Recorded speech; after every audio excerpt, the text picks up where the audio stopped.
Hello Aries, welcome to Like a Tarot. Alamin natin ang situation mo, ang situation ng person mo. Kukuha ko ng cards para sa relationship at sa huli ay additional cards. Ikaw na lang bahala magpalit kasi may posibilidad na kahit hawak ko yung cards mo, person mo pala yung matutukoy ko kasi connected ka sa kanya. Kunin ko lang yung booklet kasi hindi ko masyadong kabisado yung mga cards. Sa dami ba naman? Miracle. Pwedeng natanggap mo na ito or matatanggap mo pa lang. Kasi deserve mo at saka lahat ay posible. Kaya mas mangarap ng malaki at idalangin na magkatotoo ito. Sa bagay, araw-araw naman may mga milagrong nangyayari. Ito naman yung situation ng person mo. Creativity. Ipakita yung pagiging creative mo. Dagdagan ng kaalaman sa pagiging creative at huwag mo nang pansinin pa yung opinion ng iba. Itong miracle na card para sa situation mo ang alamin natin. Para sa mga bagong viewers, ang reading na ito ay timeless reading, general reading at guide po lamang. Hindi po magre-resonate sa lahat kaya kunin mo lang yung akma sa sitwasyon mo. At kung kailan mo napanood ang reading na ito, yon ang start ng 1 week reading para sa iyo.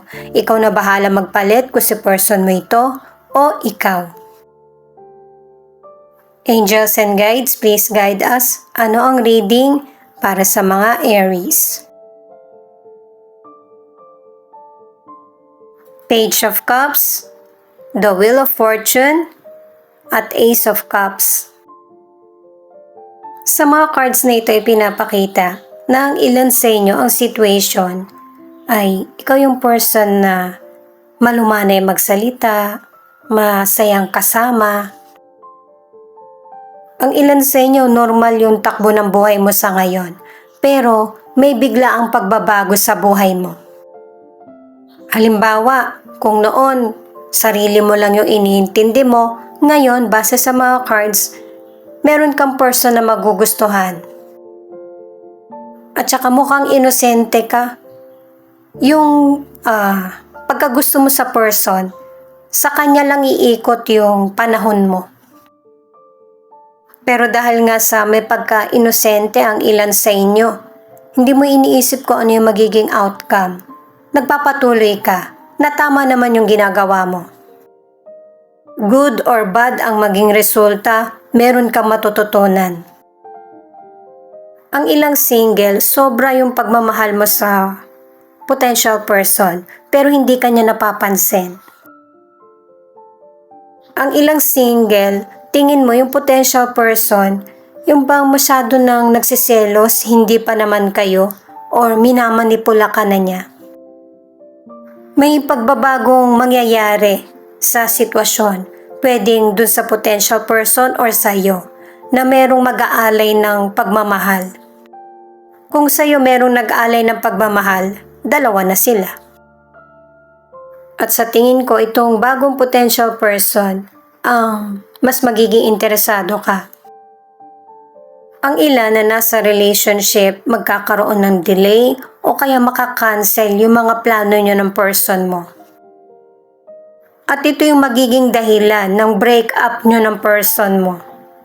O kaya hindi kayo magpapansinan or magkakaroon ng space. At ang ilan sa inyo na nasa relationship dahil sa pagkakaroon ng space, doon nagkaroon ng realization kung ano ba yung importante o kung ano yung mga dapat pag-usapan or adjustment. Itong card naman ng person mo ang hanapin natin na situation, pero itutuloy ko lang. Single ka man or nasa relationship, dalawang cards na yung nagsasabi na darating yung soulmate mo. Ang ilan sa inyo maybe natagpuan mo na. Single ka man or nasa relationship, yung pagbabagong mangyayari sa buhay mo ay may magandang dulot sa iyo. Maninibago ka sa umpisa pero magkakaroon din ng lino sa iyo ang lahat.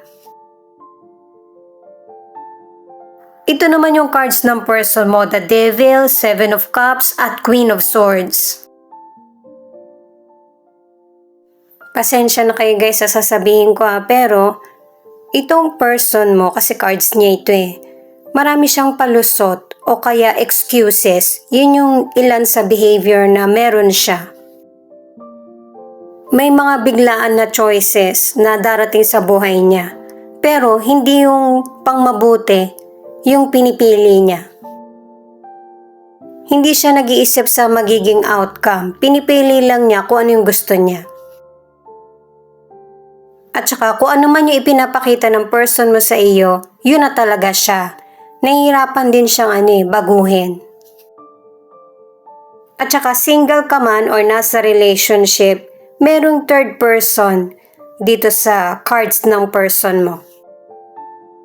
Sa mga single, kung nililigawan ka ng potential person, meron naman siyang ibang choices pa or meron na talaga siyang reserba, kumbaga matagal ng karelasyon. Single ka man or nasa relationship, itong person na ito ay mapagmanipula. Magaling din yung bibig niya sa pambobola. Mapapaniwala ka. At saka guys, kung nakipag-iwalay ka na sa cheater na person na ito, magpasalamat ka pa kasi safe ka na. Teka lang guys hindi lahat ng Aries yung person ay bad person. Ikaw yung tumukoy kung ito ba yung person mo. Kasi kung hindi siya ganito, mabuti para sa iyo. At saka, ang ilan sa inyo na nasa relationship, hindi kayo nagkakaroon ng give and take. Hindi pantay yung pagtingin ng person mo sa iyo, lalo na kung may iba pa siyang karelasyon. At saka, kung ang trato sa iyo ng person mo hindi na maganda sa relationship or single, yung person na kasama niya or third person, hindi rin yun yung magpapabago sa kanya. At saka para sa iyo, mas makakabuti na magdasal ka para matulungan ka ni God na i-guide sa tamang tao, sa tamang person. Kasi sa totoo lang, okay ka naman Mas maganda yung magiging kapalaran mo kesa sa person mo. Hindi mo pa mararamdaman sa ngayon pero in the future, gano'n naman kasi talaga diba si God? Hindi naman niya ibinibigay agad-agad. Pinapatalino ka muna niya sa mga choices mo. Resistance. Ang ibig sabihin nito ay pagtutol. Kasi maganda na yung pwede mong simulan pero hindi ka ready. Tinututulan mo yung magandang oportunidad na para sa iyo. Pero di bale, kanya-kanya naman tayo ng timing. Maybe hindi mo pa kaya sa ngayon, pero darating ka rin sa panahon na haharapin mo na yung problem. Kasi may sitwasyon na magpapamulat sa mga mata natin at saka sa isip kapag merong sitwasyon na dumating. Meron kasi tayong iba't ibang dahilan kaya yung iba hindi pa makabitaw. At saka sa mga single, mag-ingat sa potential person na hindi ikaw yung gawing third party sa relationship. Base sa mga cards, may hirapan ka sa pakikipaglaban para lang makuha yung karapatan mo. Ito yung mga cards para sa relationship. Six of Wands, Ace of Swords, at the Fool. Dito ko na rin babanggitin yung patungkol sa career, financial, at health. Positive ang mga cards na ito. Magkakaroon ka ng tagumpay. Iisipin mo na maliit lang yon, pero malaki ang impact sa buhay mo. Nagkaroon ng clarity at saka ina-absorb mo yung lahat ng lesson na natutunan mo.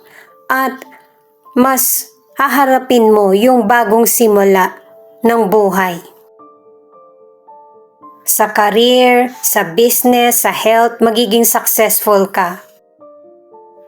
Siyempre, hindi magiging masaya yung ibang tao sa tagumpay na makakamit mo, pero maninindigan at magiging focus ka sa career, business, at saka sa kita na makukuha mo or matatanggap.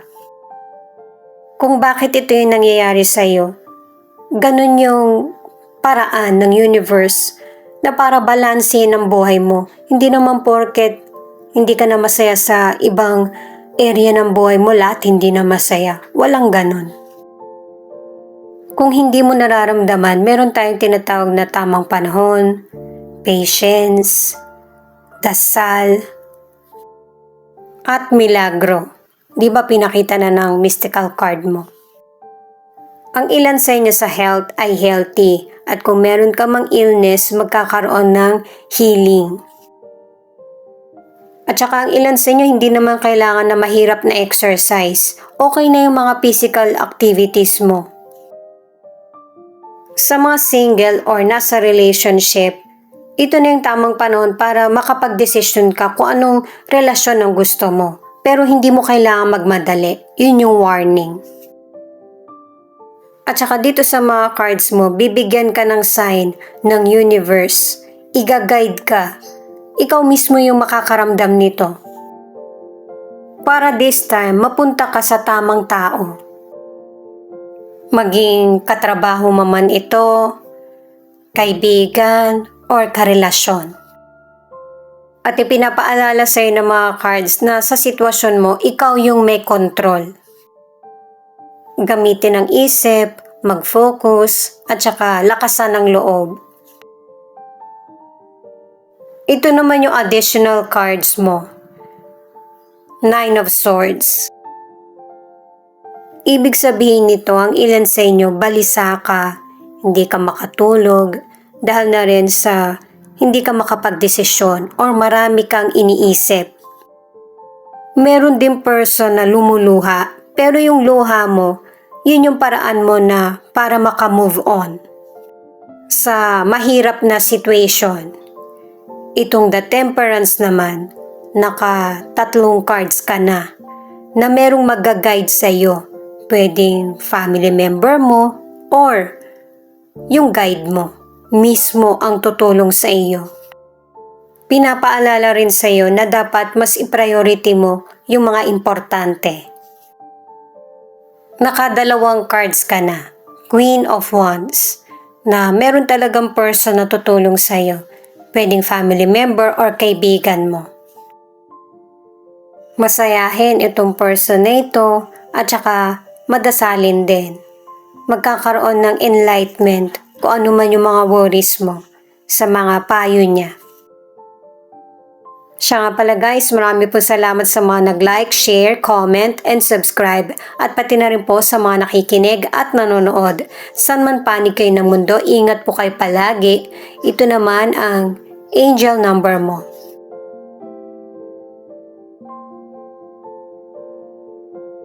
Affirm, God is saying to you, rest. I am already at work. I will turn around every negative situations in your life. I will bless you and your family. I will heal every places you are hurting.